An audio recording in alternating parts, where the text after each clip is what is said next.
They've overseen a completely corroded regime on the railway where money is leached. They're subsidising private sector failure. Money is going out to into private hands direct from the taxpayer. It just goes through this facade of reform that the Tories put up. And I'm hoping that the Labour Party, if they get in and when they get in, will change that.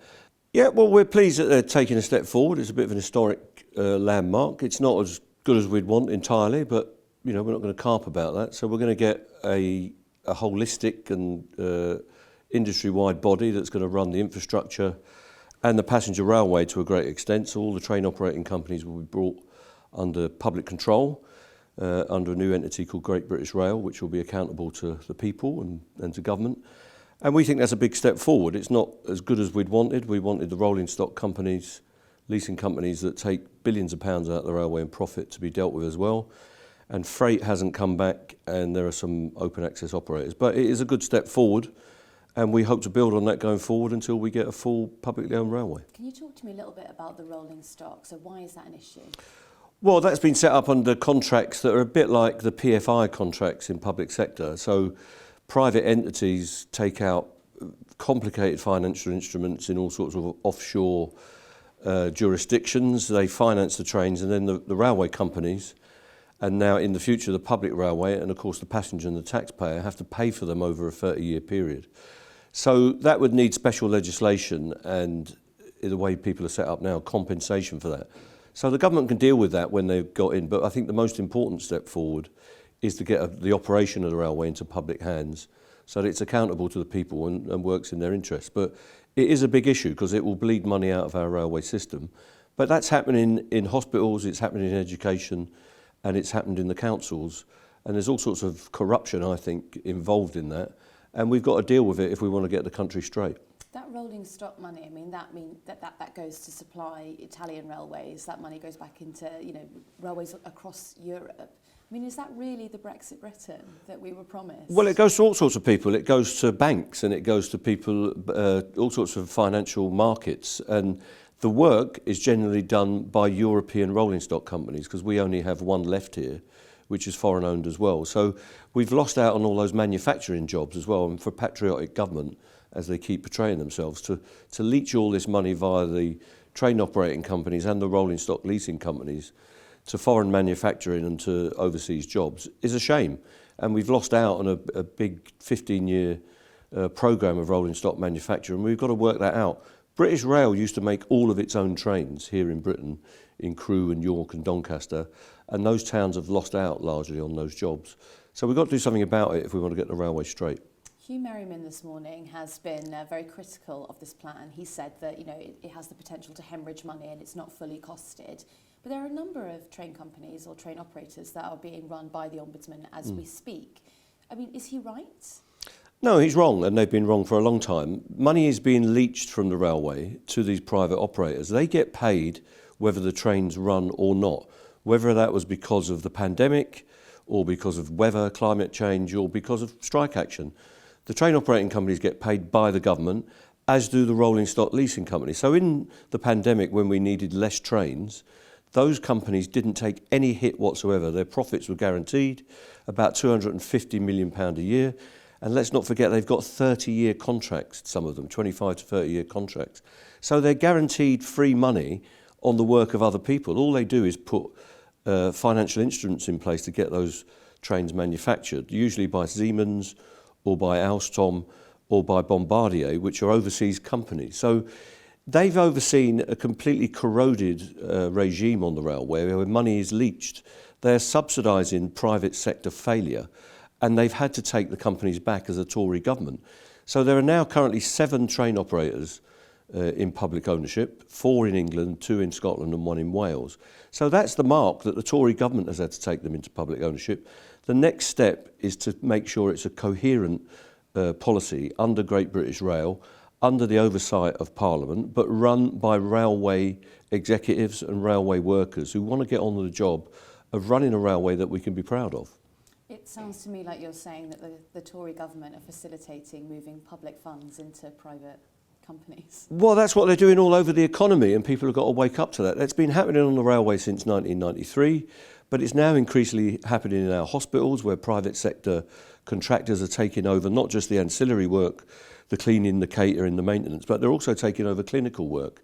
That's happening in our schools with academies and with the trusts that they've been setting up, and private sector operators are coming in. Money is going out to into private hands, direct from the taxpayer. It just goes through this facade of reform that the Tories put up. And I'm hoping that the Labour Party, if they get in and when they get in, will change that and take it back so that people who are elected, councillors and MPs and others, can get on with the job of running our services in a proper way that is accountable to the people that use them. Why don't you think that Labour haven't gone, full hog and brought the entire operation, or proposed bringing the entire operation into public ownership?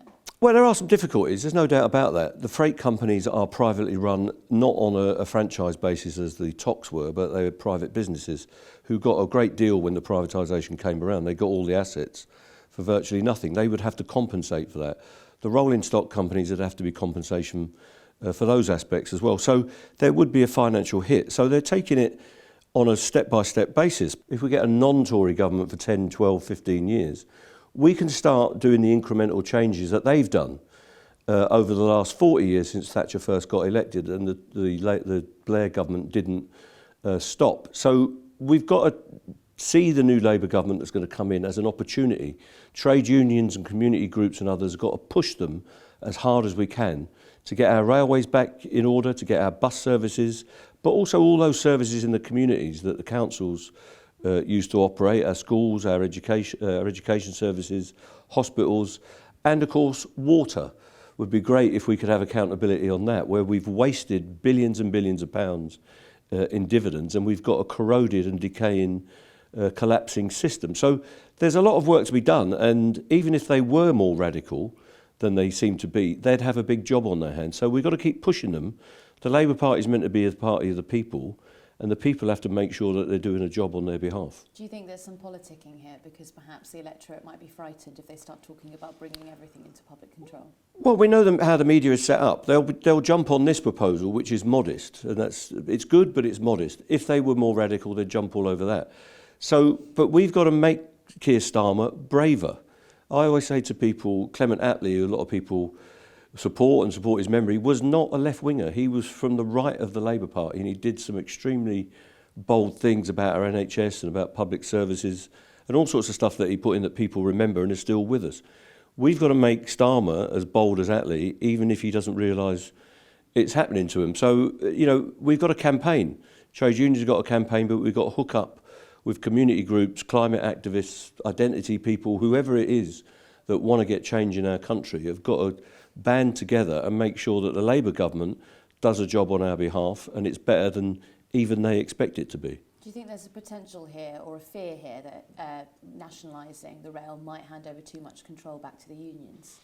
Well, I don't see how it does. We'll still be in a relationship with an employer. The employer will be a different one. But I can guarantee you the nationalised industry were robust. British Rail was not a pushover when it was in charge, and I don't think GBR will be either. There'll be chief executives and a board of directors are accountable. They'll have a budget, and we'll have to negotiate hard. What we won't have, though, is people that want to destroy us.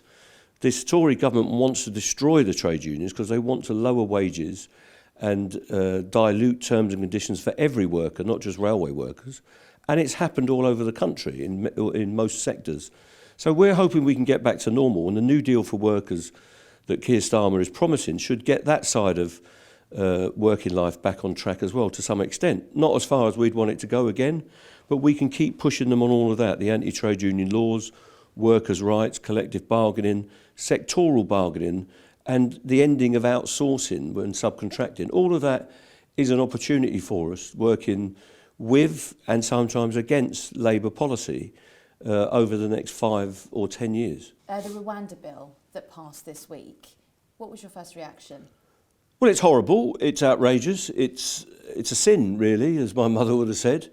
And I don't think it should ever be happening in a democratic country where we take people who are desperate to improve their lives for whatever reason, escaping war, escaping poverty, escaping climate change, who want to make their lives better. Now, I'm not a wishy-washy liberal. There will always be an immigration policy in most countries, but we've got to get a humane one. It's also useless. It's probably the biggest waste of money that this government could think of. It won't even solve the problem on their terms. There'll be a few flights maybe get off later in the year, but it will not solve the problems of the dinghies and people desperately trying to get to this country. The Western world has got to play its part in solving the problems of the world, eradicating poverty, bringing peace to our globe and making sure that people can stay where they are and make lives for themselves. Now that's a long answer, but we've got to raise our eyes a bit from just blaming the poor for the problems in our society. Our problems in this country are not arriving on a beach in Kent from France. They're arriving because of the oligarchs and the billionaires that run our society. So we've got to look at that. We've got to think of ourselves as humanitarians and people that want to solve the problems of the world, not export them to places like Rwanda. When you look at the figures as well, £1.8 million for each asylum seeker that is sent to Rwanda, what sort of difference would that amount of money make to, say, your workers? Well, it would help our workers, but it would also help in our aid budget. So helping people around the world make better lives for themselves. If we were spending that kind of money, obviously you wouldn't spend it on individuals, but if we were putting in aid programs and infrastructure programs and reaching out to the world, and of course trying to reach our climate objectives, which a coherent transport policy would help, we would be in a far better off place. But that's a big argument, and we've got to work with the UN, we've got to work with other countries to bring a more rational society, and that's what people like me, socialists and the rest of us, the progressives in the world, believe in. And you can't stop believing in that just because you've got problems right in front of you. We all got to share the same planet and we've got to make it better. So there's my hippie statement for the day.